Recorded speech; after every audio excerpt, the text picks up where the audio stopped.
चंदेरी के युद्ध को जीतने के बाद बाबर अभी शांत नहीं हुआ था। बाबर के लिए अभी भी परेशानियां खड़ी थी और वो परेशानियां थी अफगान।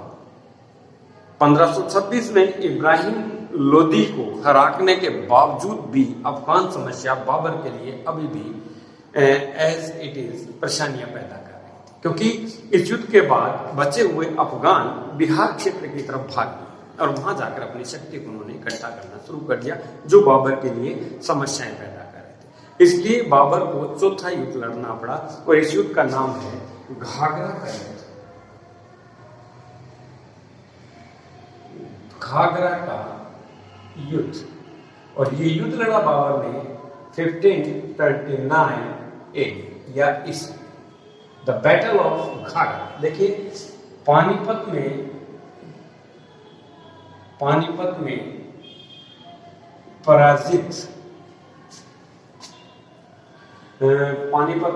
पराजित अफगान अब भी बाबर के लिए सरदर्द बने हुए थे।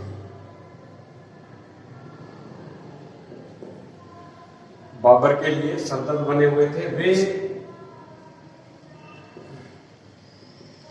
बिहार में एकत्र होकर अपनी शक्ति संकेत कर रहे हैं और इस अफगान शक्ति का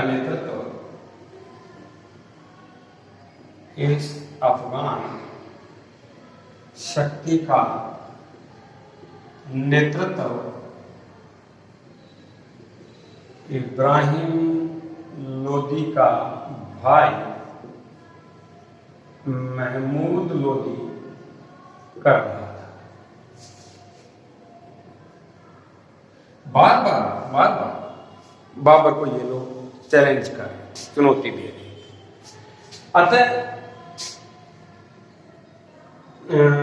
20 फरवरी यानी कि फरवरी 1529 ईस्वी को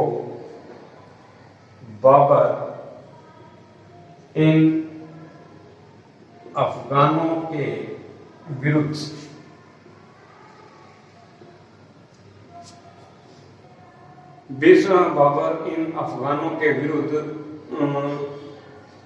प्रस्थान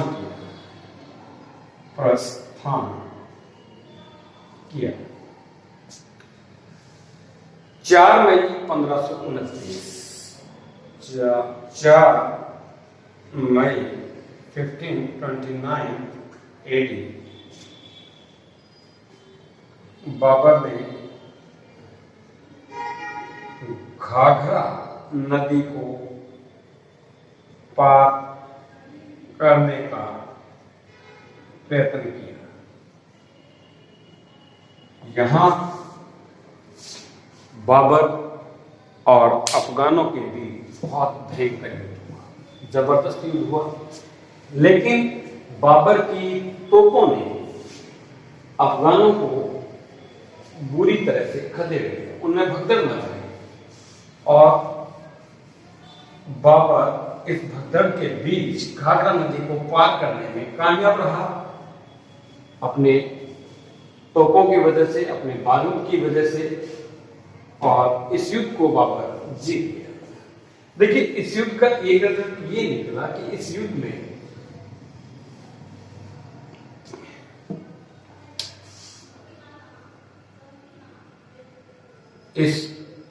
में अफगानों की कमर तो अवश्य टूट गई, परंतु उन्होंने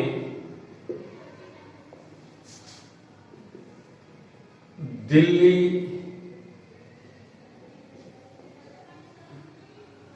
इस युद्ध में अफगानों की कमर तो अवश्य टूट गई, परंतु उन्होंने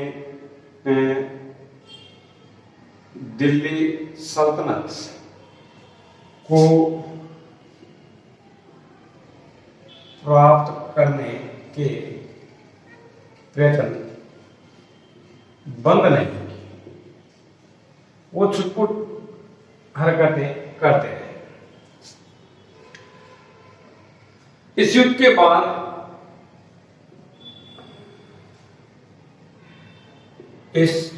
बाद बाबर सिंधु नदी से लेकर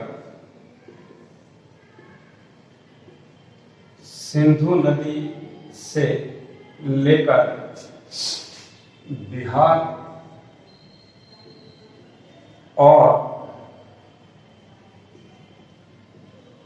हिमालय से लेकर चंदेरी तक के क्षेत्र का स्वामी बन गया। इस प्रदेश का ये स्वामी बन गया। इतना बड़ा क्षेत्र इसके पास है, लेकिन बाबर इस क्षेत्र को जीतकर निश्चित हो गया कि अपने पास बहुत बड़ा क्षेत्र आ गया है, हम सुरक्षित भी हैं और फरगना की तरह बार बार हमारा राज्य छीने जाने की कोई टेंशन नहीं। लेकिन इतिहास हमें बताता है कि शायद बाबर के नसीब में सुख नहीं लिखा था। 1528 में इसके बड़े पुत्र, जिसे बहुत प्यार करता था, हुमायूं, उसकी तबीयत खराब हो गई। अत्यधिक नशीले पेय पदार्थों का, अफीम वगैरह ज्यादा औषधियां लेने की वजह से उसका स्वास्थ्य बिगड़ने लगा। इतिहास ऐसा कहता है कि बाबर ने अपने इस प्रिय पुत्र के जीवन की रक्षा के लिए अपना जीवन दांव पर लगाया।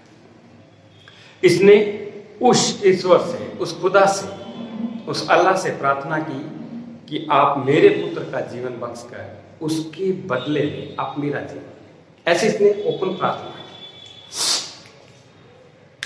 और ऐसा लगता है कि ईश्वर ने शायद इसकी प्रार्थना को स्वीकार किया। धीरे धीरे हुमायूं ठीक होने लगा और बाबर बीमार होने लगा। 26 दिसंबर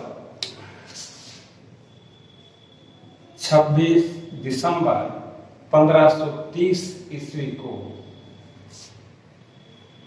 बाबर की मृत्यु हो गई। जब ये बीमार हुआ और उसे पता लगा कि ईश्वर ने इसकी बात को स्वीकार कर लिया है, तो इसने अपना उत्तराधिकारी अपने बड़े बेटे हुमायूं को घोषित कर दिया। और जब इसकी मृत्यु हुई 26 दिसंबर 1530 को, उस वक्त हुमायूं संभल का सूबेदार था और वो संभल क्षेत्र में था। उससे ये बात छुपाई गई और संभल से दिल्ली आते हुए उसे 4 दिन लगे और चौथे दिन उसको पता लगा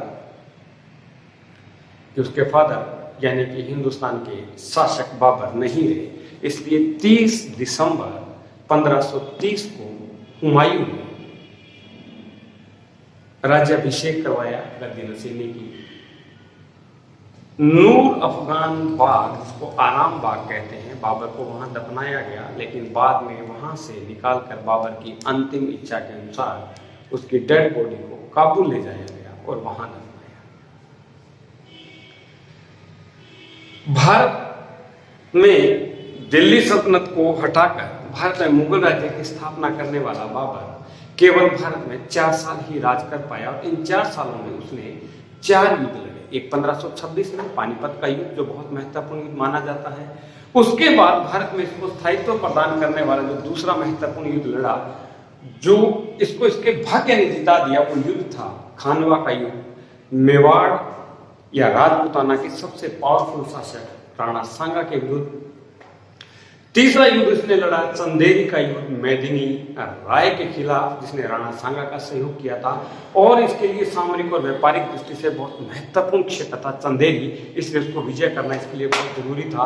और चौथा युद्ध जो पानीपत के युद्ध में बचकर भाग गए अफगान बिहार चले गए थे और जिनका नेतृत्व महमूद लोदी कर रहा था, जो इब्राहिम लोदी का भाई था, और वो दिल्ली